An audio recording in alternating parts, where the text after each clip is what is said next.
All right, well, hey there, folks. I'm Meteorologist Matt Barrentine. I hope you're having yourself a good Monday, such as it is on a Monday, I guess. It's another hot day out there. Somebody's got this TV turned up. When they do that, I get a feedback. So I can hold on just a second. Let me see if I can't figure out which remote. There's like 5 remotes here. So bear with me just a second. There we go. Don't want to be hearing that monitor the whole time. Once again, Meteorologist Matt Barrentine, thank you so much for joining us here on our Fox 10 digital set. And of course, we're keeping an eye on everything that's going on with weather-wise. Want to give you a full update. We'll talk about what we got going on out there today, what we got coming in the next several days, and of course, take a good deep look here at the tropics to give you all the details that you need to know about the things happening out of the tropics. First off, I'll start here with what it looks like outside right now. Obviously, nice. It's pretty, but hot. 92 degrees in Mobile right now. You can see the dew point at 66. Now, I know dew points are confusing because they show up as temperatures, but don't ever think of a dew point as a temperature. Think of it more of a scale. And anytime it's below 70 in the summertime for us, that's pretty good. That means it's not very humid. Anytime it gets above 70, then things start to get sticky, okay? It also means, see the feels like temperature, the heat index, it's 92 degrees right now, but it feels like 95. So you don't add a whole lot when the humidity is a little bit lower like this. So, you know, if this dew point was at, say, 73, the feels like temperature would be like 103, 104, something like that. The heat index would be higher, even with that same temperature of around 92 degrees. If you pop up that dew point, that means it's more humid out there, your higher heat index values, and it's all you know, it's all relative to how you feel, right? Because what happens is you sweat, your sweat evaporates. That's your body's natural ability to cool itself. The more humid it is, the harder that is for your body to do. That makes it feel hotter than what it is. So the lower that humidity is, the more comfortable it feels to the human body. Let's go ahead and talk about some of the other things going on here. I'm going to get into the good little shower here. This is around Crestview over in the Panhandle. So one little tiny shower popping up, and I think we'll see a couple more here and there. Obviously, it won't be a whole lot. We're not going to see a whole bunch of showers and storms out there today. It's going to be pretty limited. There are some offshore. You can see some strikes of lightning there, but those are pretty far offshore at this point. Don't know if they'll be able to make it all the way onshore. But, you know, 1 or 2 more little showers popping up this afternoon is possible, but most of us will remain dry here for the afternoon. The good news is, in the coming days, we do have some better rain chances. So that's really good news because obviously we've been awfully dry. We're dealing with a severe drought across a good bit of our area right now. Our yards are pretty well crispy because of all the lack of rain and with the heat on top of it. So that's what we've been dealing with here for a while now. All right, let's go ahead and check out I'm going to take you outside again. This is another scene from downtown Mobile from our Admiral camera, and looking out here over the I-10 area. Traffic going into the Wallace Tunnel, coming out of the Wallace Tunnel. Everything looks like it's moving pretty smoothly. It is a little bit hazy out there, which is to be expected on a hot and toasty afternoon. You can see you have partly cloudy skies the rest of the afternoon. Temperatures gradually coming down. Still going to be pretty warm when folks are getting off work here. Still be in the upper 80s at 6 o'clock, in the mid 80s there at 7 o'clock. And the sunset is right around 7 now. So we're starting to get those earlier sunsets now that we are moving into getting closer to that fall time of year. All right, so let's go ahead and keep checking on the Futurecast here. Let's get you this into motion. And like I said, a couple of showers are possible in the Futurecast. Let me get this fully blown up so you can see it a little bit better. I do believe I have a couple of showers around late this afternoon. You can see that on the Futurecast. The ones that are showing up are really tiny, don't amount to much, but they're there. There's a couple. So some possibilities there for us with some showers and storms coming up. So no worries there. Just a couple of showers happening out there. As we look towards tomorrow, I think we'll start out with some coastal showers in the morning. You'll see those here coming in off the coastline. Oops, zoomed in a little too much. Let me back that off. You can see a couple of showers showing up tomorrow morning. So those could impact your commute, something to think about. Shouldn't be a big deal, but a few will likely be around showing up here on the modeling. And as we go into that's 10 a.m. on your Tuesday morning, you see a few more showers in coastal areas there.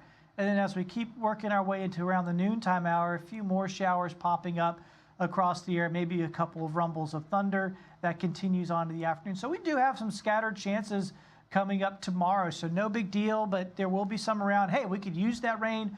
Whatever we can get out of that tomorrow will be great. So some scattered showers are possible coming up here for your Tuesday. So here's how it looks. We wake up.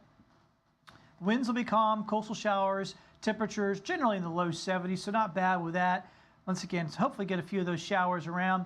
And we'll continue to see a couple of scattered showers around throughout the afternoon, maybe a couple rumbles of thunder. It's going to be another hot day tomorrow, mid-90s on I-10 and northward. So a hot and toasty day coming up for us there tomorrow. Let me go ahead and widen things back out. Here's how it looks the next 3 days. It takes us into Wednesday and Thursday. You can see those 40%, 40%, 30% chances of rain. Temperatures, hot Tuesday, hot Wednesday. Then you see starting to come down by Thursday. We are going to eventually start to see our temperatures, I'm just going to say moderate. I don't really want to say cool off, even though technically they are. But it's this time of year, our average high is 88, 89 degrees. So really we're just kind of bringing things down to normal. All right, let's go out to the tropics. Obviously a lot happening out here. We've got Hurricane Lee. We got Tropical Storm Margot, and then we got 2 other systems there that we're keeping an eye on.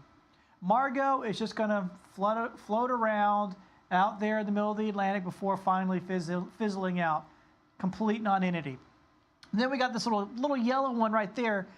This one's actually going to get basically consumed by the larger wave behind it. That larger wave is going to develop. They have it at medium at 60% right now. I'm telling you that one will eventually develop. It'll eventually become the in-storm Nigel. So this one will become the in-storm. It'll eat this little tropical wave out ahead of it, so don't even think about that one. And then it's basically going to follow in the same exact path as Lee did, pretty much is what we're looking at. So we got Hurricane Lee, and then we got Nigel that will eventually develop and follow basically in right behind it. All right, and sorry, I got this thing that keeps popping up on here. It messes it up. All right. Get that to work right. All right, so here's what Lee looks like right now. Once again, a Category 3 major hurricane moving to the northwest at 8 miles per hour. You know, obviously the great news here with Lee is that it's been out over open water, continues to be out over open water. Awesome, awesome, awesome. Will that always be the case? Maybe not. Eventually, it's going to work its way, make this big right-hand turn. Now, I know folks always go, how do y'all know it's going to make that right-hand turn? There's a trough coming off the U.S. It's going to pick it up. That is not in question at all. This storm is going to turn north. The only question comes, how strong is that trough? Is it strong enough to completely lift it out? It does not appear so. It looks like it's going to be, as we get towards the end here, you can see what we're looking at. This is Cape Cod, Boston, of course, and this is what's called the Gulf of Maine. Of course, that is Maine right there. And this storm could go right into the Gulf of Maine. It may turn at the last minute and hit Nova Scotia, which is this part right here sticking out, part of the Canadian Maritimes. That is Nova Scotia. So that's going to be the big question mark here, you know, coming next weekend. Saturday going in, basically Saturday is when it would get there. That's Saturday morning, so we'd be talking about Saturday late in the day or maybe early Sunday morning. So that's going to be a big concern for folks up in New England. Another big concern with this storm is going to be what happens with its waves. There's going to be some very large waves, and let me go ahead and back this up here a little bit. So when it's going by Bermuda, see right there, we're talking 40, 45-foot waves out ahead of this. Now, along the East Coast, bad rip currents, waves that are probably going to be up to around 15 feet. All right, so as this gets towards the end of that run, going towards next weekend, this would be next Saturday, these are waves going, this is once again, the Gulf of Maine, and showing waves 30 feet high going into the Gulf of Maine. So that's going to be a huge concern with this system as it works its way there. So that's going to be probably the #1 concern that we have with this storm is if it makes its way up into the Gulf of Maine. It will be a much weaker storm at that point. It won't have the Category 3 winds at that point. but it will have some very large waves. That'll be a big concern with that system.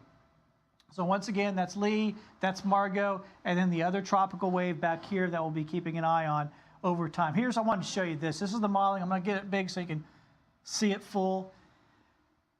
There it is. That is the storm, Lee, working its way up into the Gulf of Maine. Once again, that would be a, it won't be a major hurricane at that point, but boy, it'll be a nasty storm.